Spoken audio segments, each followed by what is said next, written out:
ನಮಸ್ಕಾರ ವೀಕ್ಷಕರೇ ಧರ್ಮಸ್ಥಳ ಕೇಸ್ನಲ್ಲಿ ಹೊಸ ಸ್ಫೋಟಕ ಬೆಳವಣಿಗೆಗಳಾಗಿವೆ. ಭಾರೀ ಸಂಚಲನವನ್ನು ಸೃಷ್ಟಿಸಿದೆ. ಧರ್ಮಸ್ಥಳ ಗ್ರಾಮದಲ್ಲಿ ನಿಗೂಢವಾಗಿ ಶವ ಹುತ್ತಿಟ್ಟ ಪ್ರಕರಣ ಸಂಬಂಧ ಹೊಸ ಬೆಳವಣಿಗೆ ನಡೆದಿದೆ. ಎಸ್ಐಟಿ ಈಗ ಧರ್ಮಸ್ಥಳ ಮತ್ತು ಸುತ್ತಮುತ್ತಲಿನ ಪ್ರದೇಶಗಳಲ್ಲಿ ತನ್ನ ಕ್ಷೇತ್ರ ಕಾರ್ಯಾಚರಣೆಯನ್ನ ಪ್ರಾರಂಭಿಸಲು ಸಿದ್ಧವಾಗಿದೆ.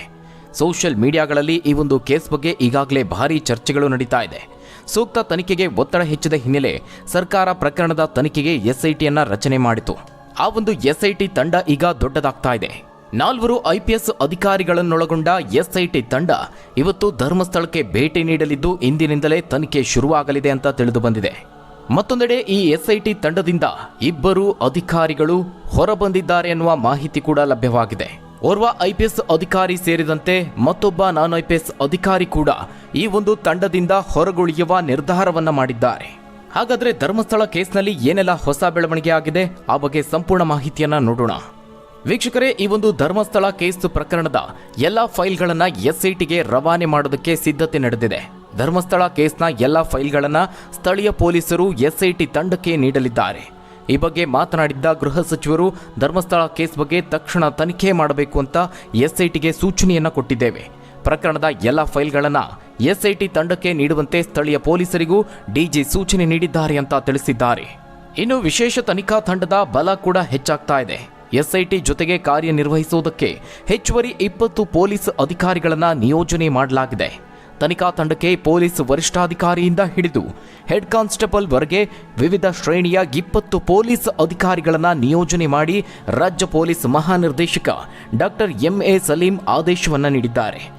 ಮಂಗಳವಾರ ಹೊರಡಿಸಲಾದ ಈ ಒಂದು ಆದೇಶದ ಪ್ರಕಾರ ಎಸ್ಐಟಿಯಲ್ಲಿ SP ಶ್ರೇಣಿಯ ಅಧಿಕಾರಿ, 2 ಉಪ ಪೊಲೀಸ್ ವರಿಷ್ಠಾಧಿಕಾರಿಗಳು, 5 ಪೊಲೀಸ್ ಇನ್ಸ್ಪೆಕ್ಟರ್ಗಳು, 7 ಸಬ್ ಇನ್ಸ್ಪೆಕ್ಟರ್ಗಳು, 1 ಸಹಾಯಕ ಸಬ್ ಇನ್ಸ್ಪೆಕ್ಟರ್ ಮತ್ತು 4 ಹೆಡ್ ಕಾನ್ಸ್ಟೇಬಲ್ಗಳು ಇರ್ತಾರೆ. ಆದರೆ ವೀಕ್ಷಕರೇ, ಈ ಒಂದು ತನಿಖಾ ತಂಡದ ವಿಚಾರವಾಗಿಯೇ ಒಂದು ಅಚ್ಚರಿಯ ಸುದ್ದಿ ಅಂದ್ರೆ 2 ಪೊಲೀಸ್ ಅಧಿಕಾರಿಗಳು ಈ ಒಂದು ತಂಡದಿಂದ ಸ್ವಯಂ ಪ್ರೇರಿತರಾಗಿ ಹಿಂದೆ ಸರಿಯುವ ನಿರ್ಧಾರವನ್ನ ಮಾಡಿದ್ದಾರೆ ಎನ್ನಲಾಗಿದೆ. ಈ ಕುರಿತಾಗಿಯೂ ಒಂದಷ್ಟು ಬೆಳವಣಿಗೆ ಆಗಿರೋದು ವರದಿಯಾಗಿದೆ. ತನಿಖಾ ತಂಡದಿಂದ ಹಿರಿಯ IPS ಅಧಿಕಾರಿಯೊಬ್ಬರು ಹೊರಬರುವುದು ಬಹುತೇಕ ಖಚಿತವಾಗಿದೆ. ಇದರ ಬೆನ್ನಲ್ಲೇ ಮತ್ತೊಬ್ಬ ನಾನ್ IPS ಅಧಿಕಾರಿ ಕೂಡ ಈ ತಂಡದಿಂದ ಹೊರಗುಳಿಯುವಂತಹ ಸಾಧ್ಯತೆ ಇದೆ. ಬೆಂಗಳೂರು ಆಂತರಿಕ ವಿಭಾಗದ ಪೊಲೀಸ್ ಮಹಾನಿರ್ದೇಶಕ ಡಾಕ್ಟರ್ ಪ್ರಣವ್ ಮೊಹಂತಿ ಅವರ ನೇತೃತ್ವದಲ್ಲಿ ರಾಜ್ಯ ಸರ್ಕಾರ ಎಸ್ಐಟಿಯನ್ನು ರಚನೆ ಮಾಡಿದೆ. ಎಸ್ಐಟಿ ತಂಡದಲ್ಲಿ ನೇಮಕಾತಿ ವಿಭಾಗದ ಉಪ ಪೊಲೀಸ್ ಮಹಾನಿರೀಕ್ಷಕ MN ಅನುಚೇತ್, CAR ಕೇಂದ್ರ ಸ್ಥಾನದ ಉಪ ಪೊಲೀಸ್ ಆಯುಕ್ತರಾದ ಸೌಮ್ಯಲತಾ ಹಾಗೂ ಆಂತರಿಕ ಭದ್ರತಾ ವಿಭಾಗದ ಪೊಲೀಸ್ ಅಧೀಕ್ಷಕ ಜಿತೇಂದ್ರ ಕುಮಾರ್ ದಯಾಮ ಅವರನ್ನ ತಂಡದ ಸದಸ್ಯರನ್ನಾಗಿ ನೇಮಿಸಿತ್ತು.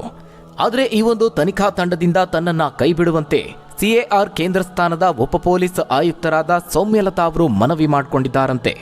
ವೈಯಕ್ತಿಕ ಕಾರಣ ನೀಡಿ ಸೌಮ್ಯಲತಾ ಅವರು ಹಿಂದೆ ಸರಿದಿದ್ದಾರೆ ಅನ್ನೋ ಮಾಹಿತಿ ಇದೆ. ಈ ಮನವಿಯನ್ನ ಪುರಸ್ಕರಿಸಿದ ಎಸ್ಐಟಿ ಮುಖ್ಯಸ್ಥ ತನಿಖಾ ತಂಡದಿಂದ ಅವರ ಹೆಸರನ್ನ ಕೈಬಿಡಲು ಶಿಫಾರಸು ಮಾಡಿದ್ದಾರೆ ಎನ್ನಲಾಗಿದೆ. ಇನ್ನು ಸೌಮ್ಯಲತಾ ಅವರ ಬೆನ್ನಲ್ಲೇ ಮತ್ತೊಬ್ಬ ಅಧಿಕಾರಿಯು ಹಿಂದೆ ಸರಿಯುವ ತೀರ್ಮಾನವನ್ನ ಕೈಗೊಂಡಿದ್ದಾರೆ. ಈ ಹಿಂದೆ ಅದೇ ಕ್ಷೇತ್ರದಲ್ಲಿ ವಿದ್ಯಾರ್ಥಿಯಾಗಿದ್ದ ಕಾರಣ ಹಿಂದೆ ಸರಿಯುವುದಾಗಿ ಹೇಳಿದ್ದಾರೆ ಅಂತ ಮಾಧ್ಯಮದಲ್ಲಿ ವರದಿಯಾಗಿದೆ.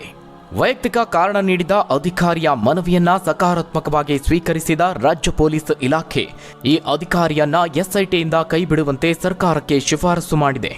ಸರ್ಕಾರವೂ ಕೂಡ ಈ ಒಂದು ಮನವಿಯನ್ನ ಪುರಸ್ಕರಿಸಿದೆ ಅಂತ ಮಾಧ್ಯಮಗಳಲ್ಲಿ ವರದಿಯಾಗಿದೆ. IPS ಅಧಿಕಾರಿಗಳ ಅಸಮ್ಮತಿ ಬೆನ್ನಲ್ಲೇ ಈ ತನಿಖಾ ತಂಡಕ್ಕೆ ಆಯ್ಕೆಯಾದ ನಾನ್ IPS ಅಧಿಕಾರಿಯೊಬ್ಬರು ಸಹ ಹೊರಬರುವುದಕ್ಕೆ ಮುಂದಾಗಿದ್ದಾರೆ. ಈ ಕುರಿತು DG IGP ಅವರನ್ನ ಗುರುವಾರ ಅಧಿಕಾರಿ ಭೇಟಿಯಾಗಲಿದ್ದಾರೆ ಎನ್ನಲಾಗಿದೆ. ಎಸ್ಐಟಿ ರಚನೆಯಾದ ಬಳಿಕ ನಗರದ ಅರಮನೆ ರಸ್ತೆಯ CID ಕೇಂದ್ರ ಕಚೇರಿಯಲ್ಲಿ ಎಸ್ಐಟಿ ಮುಖ್ಯಸ್ಥ ಪ್ರಣವ್ ಮೊಹಂತಿ ಅವರ ನೇತೃತ್ವದಲ್ಲಿ ಮೊದಲ ಸಭೆ ನಡೆಯಿತು. ಅಚ್ಚರಿ ಅಂದ್ರೆ ಈ ಒಂದು ಸಭೆಗೇನೆ ಎಸ್ಐಟಿಯಿಂದ ಹೊರಬರೋದಕ್ಕೆ ಮುಂದಾಗಿದ್ದ 2 IPS ಅಧಿಕಾರಿಗಳ ಪೈಕಿ ಒಬ್ಬರು ಹಾಗೆ ನಾನ್ IPS ಅಧಿಕಾರಿ ಸಹ ಗೈರಾಗಿದ್ರು. ಈ ಬಗ್ಗೆ ಪ್ರತಿಕ್ರಿಯಿಸಿರುವ ಗೃಹ ಸಚಿವರು ಅನ್ಅಫಿಷಿಯಲ್ ಆಗಿ ಸೌಮ್ಯಲತಾ ಅವರು ತಂಡದಿಂದ ಹೊರಗುಳಿಯುವ ವಿಚಾರಕ್ಕೆ ಪತ್ರ ಬರೆದಿರುವುದು ಗೊತ್ತಾಗಿದೆ. ವೈಯಕ್ತಿಕ ಕಾರಣ ಇದೆ, ಹಾಗಾಗಿ ತಂಡದಿಂದ ಹೊರಗುಳಿಯುವ ಬಗ್ಗೆ ಅನ್ಅಫಿಷಿಯಲ್ ಆಗಿ ಮಾಹಿತಿಯನ್ನು ಕೊಟ್ಟಿದ್ದಾರೆ. ಅವರನ್ನ ತಂಡದಿಂದ ರೀಪ್ಲೇಸ್ ಮಾಡಲಾಗುತ್ತೆ ಅಂತ ಪರಮೇಶ್ವರ್ ಹೇಳಿದ್ದಾರೆ. ಆ ಮೂಲಕವಾಗಿ ಸೌಮ್ಯಲತಾ ಎಸ್ಐಟಿಯಿಂದ ಹೊರಗುಳಿಯುವ ಬಗ್ಗೆ ಪರಮೇಶ್ವರ್ ಸ್ಪಷ್ಟಪಡಿಸಿದ್ದಾರೆ. ಇನ್ನು ಪ್ರಕರಣದ ತನಿಖೆಗೆ SP ಮಟ್ಟದ ಅಧಿಕಾರಿಯನ್ನ ಮುಖ್ಯ ತನಿಖಾಧಿಕಾರಿಯಾಗಿ ನೇಮಿಸುವ ಬಗ್ಗೆ ಚರ್ಚೆ ನಡೆದಿದೆ. ಇದಿಷ್ಟು ತನಿಖಾ ತಂಡದಲ್ಲಿ ಆಗಿರುವ ಒಂದಷ್ಟು ಬೆಳವಣಿಗೆ ಆದರೆ ಮತ್ತೊಂದು ಕಡೆ ಧರ್ಮಸ್ಥಳದಲ್ಲಿ ಹೂತಿಟ್ಟ ಶವ ಹೊರತೆಗೆಯಲು ಸ್ವಯಂ ಪ್ರೇರಿತ ನೆರವಿಗೆ ವಿಜ್ಞಾನಿಗಳು ಇಂಜಿನಿಯರ್ಗಳು ಆಗಮಿಸಿದ್ದಾರೆ.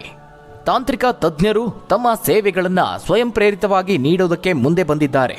ಈ ಹಿನ್ನೆಲೆಯಲ್ಲಿ 2003ರಲ್ಲಿ ನಾಪತ್ತೆಯಾಗಿದ್ದ ಯುವತಿಯ ತಾಯಿ ಸುಜಾತಾ ಭಟ್ ಅವರನ್ನ ಸಂಪರ್ಕಿಸಿ ಕೋರ್ಟ್ನ ಮುಂದಿಟ್ಟು ಅನುಮತಿಯನ್ನ ಪಡೆಯುವಂತೆ ಮನವಿ ಮಾಡಿದ್ದಾರೆ. ಸುಜಾತಾ ಭಟ್ ಪರ ವಕೀಲ ಮಂಜುನಾಥ್ ಅವರು ಪತ್ರಿಕಾ ಪ್ರಕಟಣೆಯಲ್ಲಿ ಈ ತಜ್ಞರು ತಮ್ಮ ವೈಜ್ಞಾನಿಕ ಜ್ಞಾನ ಹಾಗೂ ಅನುಭವಗಳನ್ನು ಹಂಚಿಕೊಳ್ಳೋದಕ್ಕೆ ನಮ್ಮನ್ನ ಸಂಪರ್ಕಿಸಿದ್ದಾರೆ. ಧರ್ಮಸ್ಥಳದಲ್ಲಿ ಶವ ಹೂತಿರುವ ಸ್ಥಳವನ್ನ ಅನಾವರಣಗೊಳಿಸಲು ಮತ್ತು DNA ಮ್ಯಾಚಿಂಗ್ ಪ್ರಕ್ರಿಯೆಗಾಗಿ ಅಗತ್ಯವಿರುವ ತಂತ್ರಜ್ಞಾನವನ್ನ ಬಳಸುವ ಬಗ್ಗೆ ಅವರು ಸಲಹೆ ನೀಡಲು ಸಿದ್ಧರಾಗಿದ್ದಾರೆ ಅಂತ ಹೇಳಿದ್ದಾರೆ. ಇನ್ನು ತಜ್ಞರು ಉಲ್ಲೇಖಿಸಿದಂತೆ ಸಮಾಧಿ ತೆರೆಯುವ ಕಾರ್ಯವನ್ನ ಹೆಚ್ಚು ಪರಿಣಾಮಕಾರಿಯಾಗಿ ಪತ್ತೆ ಮಾಡೋದು ಶವದ ಗುರುತು ಪತ್ತೆಗೆ ವೈದ್ಯಕೀಯ ಮತ್ತು ಪೊಲೀಸ್ ಅಧಿಕಾರಿಗಳಿಗೆ ಪೂರಕವಾಗಿ ಕೆಲಸ ಮಾಡೋದಾಗಿ ಮುಂದೆ ಬಂದಿದ್ದಾರೆ. ಎಲ್ಲರ ಸಹಕಾರದಿಂದ ಈ ತನಿಖೆಯನ್ನ ಮಾಡಿದ್ದಲ್ಲಿ ಪ್ರಕರಣವನ್ನ ಸತ್ಯದ ಹಾದಿಯತ್ತ ಕೊಂಡೊಯ್ಯಲು ಸಹಕಾರಿಯಾಗುತ್ತದೆ. ಈ ಬೆಳವಣಿಗೆಯ ಮಧ್ಯೆ ವಕೀಲ ಮಂಜುನಾಥ್ ಅವರು ಈ SITಯ ತನಿಖಾ ಪ್ರಕ್ರಿಯೆ ಪ್ರಾಮಾಣಿಕವಾಗಿರಲಿ ಅನ್ನೋ ದೃಷ್ಟಿಯಿಂದ ಈ ತಜ್ಞರ ಸಂಪರ್ಕ ಮಾಹಿತಿಯನ್ನ ಸಾರ್ವಜನಿಕವಾಗಿ ಲಭ್ಯವಾಗುವಂತೆ ಮಾಡಬೇಕು ಅಂತ ಆಗ್ರಹಿಸಿದ್ದಾರೆ. ನಿಮ್ಮೆಲ್ಲರಿಗೂ ಗೊತ್ತಿರುವಂತೆ 2003ರಲ್ಲಿ ನಾಪತ್ತೆಯಾಗಿದ್ದ ಅನನ್ಯ ಭಟ್ ಅನ್ನುವ ಯುವತಿಯ ತಾಯಿ ಸುಜಾತಾ ಭಟ್ ಆಗಿದ್ದಾರೆ. ಧರ್ಮಸ್ಥಳ ಸಮೀಪದ ಒಂದು ಸ್ಥಳದಲ್ಲಿ ಶವ ಹೂತಿಟ್ಟಿರುವ ಬಗ್ಗೆ ಆರೋಪ ಕೇಳಿಬಂದಿದೆ. ಈ ಸ್ಥಳದಲ್ಲಿ ಅಸ್ಥಿಪಂಜರವು ಪತ್ತೆಯಾಗುವಂತಹ ಸಾಧ್ಯತೆ ಇದೆ ಅನ್ನುವ ಅನುಮಾನವಿದೆ. ಒಂದು ವೇಳೆ ಅಸ್ಥಿಪಂಜರಗಳು ಸಿಕ್ಕಿದ್ದಲ್ಲಿ ಅಂತಹ ಶವದ DNA ಪರೀಕ್ಷೆ ಮಾಡಿಸಿ ತಮ್ಮ ಮಗಳ ಅಂತ ಸಾಬೀತಾದಲ್ಲಿ ತಮಗೆ ಧಾರ್ಮಿಕ ವಿಧಿವಿಧಾನ ನೆರವೇರಿಸಲು ತಮಗೆ ಅಸ್ಥಿಪಂಜರ ನೀಡುವಂತೆಯೂ ಈಗಾಗಲೇ ಮನವಿಯನ್ನ ಸಲ್ಲಿಸಿದ್ದಾರೆ. ಇದೀಗ ಈ ಕಾನೂನು ಹೋರಾಟಕ್ಕೆ ವೈಜ್ಞಾನಿಕವಾಗಿ ತಜ್ಞರಿಂದ ಬೆಂಬಲ ಸಿಕ್ಕಿರೋದು ತನಿಖೆಗೆ ಮತ್ತಷ್ಟು ವೇಗ ಪಡೆಯುವಂತಹ ಸಾಧ್ಯತೆ ಇದೆ. SIT ತನಿಖಾ ತಂಡದ ಜೊತೆಗೆ ಈ ತಜ್ಞರು ಶವ ಹೂತಿಟ್ಟ ಪ್ರಕರಣದ ನಿಖರ ಮತ್ತು ವೇಗವಾದ ತನಿಖೆಗೆ ನೆರವಾಗಲಿದೆ. ಈ ತಜ್ಞರುಗಳು ತನಿಖಾ ತಂಡದ ಜೊತೆಗೆ ನೇರವಾಗಿ ಸಂವಹನ ನಡೆಸಲು ಮತ್ತು ತಮ್ಮ ಸೇವೆಗಳನ್ನು ಸ್ವಯಂ ಪ್ರೇರಿತವಾಗಿ ನೀಡೋದಕ್ಕೆ ಸಾಧ್ಯವಾಗುತ್ತದೆ. ಈ ರೀತಿಯ ಸಹಯೋಗವು ಸಮಾಧಿ ತೆಗೆಯುವ ಕಾರ್ಯವೈಖರಿಯನ್ನ ಉತ್ತಮಗೊಳಿಸುತ್ತದೆ. ಈ ತಂತ್ರಜ್ಞರು ಸಮಾಧಿ ತೆಗೆಯುವ ಪ್ರಕ್ರಿಯೆಯನ್ನ ಹೆಚ್ಚು ಪರಿಣಾಮಕಾರಿಗೊಳಿಸಲಿದ್ದಾರೆ. ಶವ ಹೊರತೆಗೆಯುವ ಪ್ರಕ್ರಿಯೆಯಲ್ಲಿ ಹೊಸ ತಂತ್ರಜ್ಞಾನ ಮತ್ತು ವಿಧಾನಗಳನ್ನು ಬಳಕೆ ಮಾಡಲಿದ್ದಾರೆ. ಈ ಒಟ್ಟಾರೆ ವಿಚಾರಗಳು ಈ ಧರ್ಮಸ್ಥಳ ಕೇಸನ್ನ ಮತ್ತಷ್ಟು ನಿಗೂಢಗೊಳಿಸ್ತಾ ಇದೆ. ಧರ್ಮಸ್ಥಳ ಕೇಸ್ನಲ್ಲಿ ಸಾಕ್ಷಿದಾರ ಅಂತ ಮುಂದೆ ಬಂದಿರುವ ವ್ಯಕ್ತಿ ಹೇಳ್ತಿರೋದು ನಿಜಾನ ಸುಳ್ಳ? ರಾಜ್ಯದ ಜನತೆಯ ನಿದ್ದೆಗೆಡಿಸಿರುವಂತಹ ಈ ಧರ್ಮಸ್ಥಳ ಕೇಸ್ಗೆ ಒಂದು ತಾರ್ಕಿಕ ಅಂತ್ಯ ಸಿಗಬೇಕಾಗಿದೆ. ಹೀಗಾಗಿ ಪ್ರಕರಣದ ಕುತೂಹಲತೆ ಮತ್ತಷ್ಟು ಹೆಚ್ಚಾಗಿದೆ ಅಂತ ಹೇಳಬಹುದು. ಇನ್ನು ಈ ಒಂದು ಕೇಸ್ ಬೆನ್ನಲ್ಲೇ ಇತಿಹಾಸದ ಮತ್ತಷ್ಟು ಸಾಕ್ಷ್ಯವನ್ನ ವಕೀಲ KV ಧನಂಜಯ್ ಬಿಚ್ಚಿಟ್ಟಿದ್ದಾರೆ. ಧರ್ಮಸ್ಥಳ ನೇತ್ರಾವತಿಯಲ್ಲಿ ಮೃತಪಟ್ಟವರ ಶವಗಳನ್ನ ಕುಟುಂಬದವರಿಗೆ ಮಾಹಿತಿ ನೀಡದೇನೆ ಪೊಲೀಸರೇ ದಫನ್ ಮಾಡಿದ್ದಾರೆ ಅಂತ ಆರೋಪಿಸಿದ್ದಾರೆ. ಬೆಳ್ತಂಗಡಿ ಪೊಲೀಸರ ಕರ್ತವ್ಯ ಲೋಪದ ಬಗ್ಗೆ ವಿಧಾನಸೌಧದಲ್ಲೂ ಭಾರೀ ಚರ್ಚೆ ನಡೆದಿತ್ತು ಅಂತ ತಿಳಿಸಿದ್ದಾರೆ. ಹೆಣ ಕೇಳಲು ಹೋದವರ ಮೇಲೆ ನಡೆದಂತಹ ದೌರ್ಜನ್ಯದ ಬಗ್ಗೆ ಕರ್ನಾಟಕ ವಿಧಾನಸಭೆಯಲ್ಲಿ ಚರ್ಚೆಯಾಗಿತ್ತು. 1983ರ ಘಟನೆ ಉಲ್ಲೇಖಿಸಿ ಸದನದ ಕಡತಗಳ ದಾಖಲೆ ಸಹಿತವಾಗಿ KV ಧನಂಜಯ್ ಪತ್ರವನ್ನು ಬರೆದಿದ್ದಾರೆ. ಶಿರಗುಪ್ಪ ತಾಲೂಕಿನ ವೆಂಕೋಬ ರಾವ್ ಎಂಬುವರ ಪುತ್ರ ಹಾಗೂ 3 ಸ್ನೇಹಿತರು ಧರ್ಮಸ್ಥಳಕ್ಕೆ ತೆರಳಿದ್ರು. ಅಲ್ಲಿ ನೇತ್ರಾವತಿಯಲ್ಲಿ ಸ್ನಾನಕ್ಕೆ ಇಳಿದಾಗ ವೆಂಕೋಬ ರಾವ್ ಪುತ್ರ ಹಾಗೂ ಇನ್ನೊಬ್ಬ ಸಾವು ಕಂಡಿದ್ರು. ಆದರೆ ಇಬ್ಬರ ಮೃತದೇಹಗಳನ್ನ ಮನೆಯವರಿಗೆ ತಿಳಿಸದೇನೆ ಪೊಲೀಸರೇ ದಫನ್ ಮಾಡಿದ್ರು ಅಂತ ಆರೋಪಿಸಲಾಗಿತ್ತು. ತಿಂಗಳ ಬಳಿಕ ವಿಷಯ ತಿಳಿದು ಠಾಣೆಗೆ ಬಂದಂತಹ ವೆಂಕೋಬ ರಾವ್ ಮೇಲೆ ಪೊಲೀಸರು ದೌರ್ಜನ್ಯ ಮಾಡಿದ್ರು ಅಂತ ಆರೋಪಿಸಲಾಗಿತ್ತು. 1983ರ ಆಗಸ್ಟ್ 31ರಂದು ಕರ್ನಾಟಕ ವಿಧಾನಸಭೆಯಲ್ಲಿ ಈ ಬಗ್ಗೆ ಚರ್ಚೆ ಕೂಡ ಆಗಿತ್ತು. ಶಿರಗುಪ್ಪ ಶಾಸಕ ಶಂಕರ್ ರೆಡ್ಡಿ ಪ್ರಶ್ನೆ ಮೇಲೆ ವಿಧಾನಸಭೆಯಲ್ಲಿ ಚರ್ಚೆಯಾಗಿತ್ತು.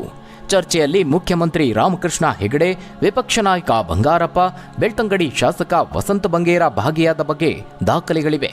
ವಿಧಾನಸಭೆಯ ಕಡತಗಳಲ್ಲಿ ಚರ್ಚೆಯ ದಾಖಲೆಗಳು ಉಲ್ಲೇಖವಾಗಿವೆ. ಬೆಳ್ತಂಗಡಿ ಪೊಲೀಸರನ್ನ ಪ್ರಶ್ನೆ ಮಾಡಿದ್ದಕ್ಕೆ ವೆಂಕೋಬ ರಾವ್ ಜನಿವಾರವನ್ನ ಹರಿದು ಲಾಕಪ್ನಲ್ಲಿ ಇಟ್ಟು ದೌರ್ಜನ್ಯ ಮಾಡಲಾಗಿತ್ತು. ಸರ್ಕಾರ ಪೊಲೀಸ್ ದೌರ್ಜನ್ಯವನ್ನ ನಿಲ್ಲಿಸಬೇಕು ಅಂತ ಬೆಳ್ತಂಗಡಿ ಶಾಸಕ ವಸಂತ ಬಂಗೇರ ಆಗ್ರಹಿಸಿದ್ದರು. 4 ಜನರಲ್ಲಿ 2 ಸತ್ತಿದ್ದಾರೆ, ಉಳಿದ 2 ಏನಾದ್ರು ಎಂಬ ಬಗ್ಗೆ ಮಾಹಿತಿ ಇಲ್ಲ ಅಂತ ಚರ್ಚೆಯಾಗಿತ್ತು. ಆದರೆ ಇದೀಗ ಈ ಒಂದು ಘಟನೆ 2025ರಲ್ಲಿ ಮತ್ತೆ ಮುನ್ನೆಲೆಗೆ ಬಂದಿದೆ. ಕಾರಣ ಧರ್ಮಸ್ಥಳ ಕೇಸ್. ಹೌದು, ಧರ್ಮಸ್ಥಳ ಶವಹೂತ ಕೇಸ್ ಚರ್ಚೆಯ ಬೆನ್ನಲ್ಲೇ ಮತ್ತೆ 1983ರ ಘಟನೆ ಮುನ್ನೆಲೆಗೆ ಬಂದಿರೋದು ಕುತೂಹಲಕ್ಕೆ ಕಾರಣವಾಗಿದೆ. ಎಸ್ಐಟಿ ಈಗ ದಾಖಲಾದ ದೂರಿನ ಪ್ರಕಾರವಾಗಿ 1998ರಿಂದ 2014ರವರೆಗಿನ ಅವಧಿಯಲ್ಲಿ ನಡೆದಂತಹ ಅಸಹಜ ಸಾವು, ಕೊಲೆ, ಅತ್ಯಾಚಾರ ಪ್ರಕರಣಗಳ ಕುರಿತಾಗಿ ನಿಷ್ಪಕ್ಷಪಾತವಾದ ತನಿಖೆಗೆ ಮುಂದಾಗಿದೆ. ಆ ಮೂಲಕವಾಗಿ ಇದ್ದಕ್ಕಿದ್ದಂತೆ ಮುಂದೆ ಬಂದು ಹೇಳಿಕೆ ನೀಡಿದ ಸಾಕ್ಷಿದಾರ ಮಾಡಿದಂತಹ ಆರೋಪಗಳು ನಿಜಾನ ಅಥವಾ ಸುಳ್ಳ ಅನ್ನುವ ಸತ್ಯಾಸತ್ಯತೆಯನ್ನ ಬಯಲಿಗೆಳೆಯೋದಕ್ಕೆ ಮುಂದಾಗಿದ್ದಾರೆ. ಹಾಗಾದ್ರೆ ವೀಕ್ಷಕರೇ, ಧರ್ಮಸ್ಥಳ ಕೇಸ್ ಕುರಿತಾಗಿ ನೀವೇನಂತೀರಾ? ನಿಮ್ಮ ಅನಿಸಿಕೆ, ಅಭಿಪ್ರಾಯಗಳನ್ನ ಕಮೆಂಟ್ ಮೂಲಕವಾಗಿ ತಿಳಿಸಿ. ಧನ್ಯವಾದಗಳು ವೀಕ್ಷಕರೇ.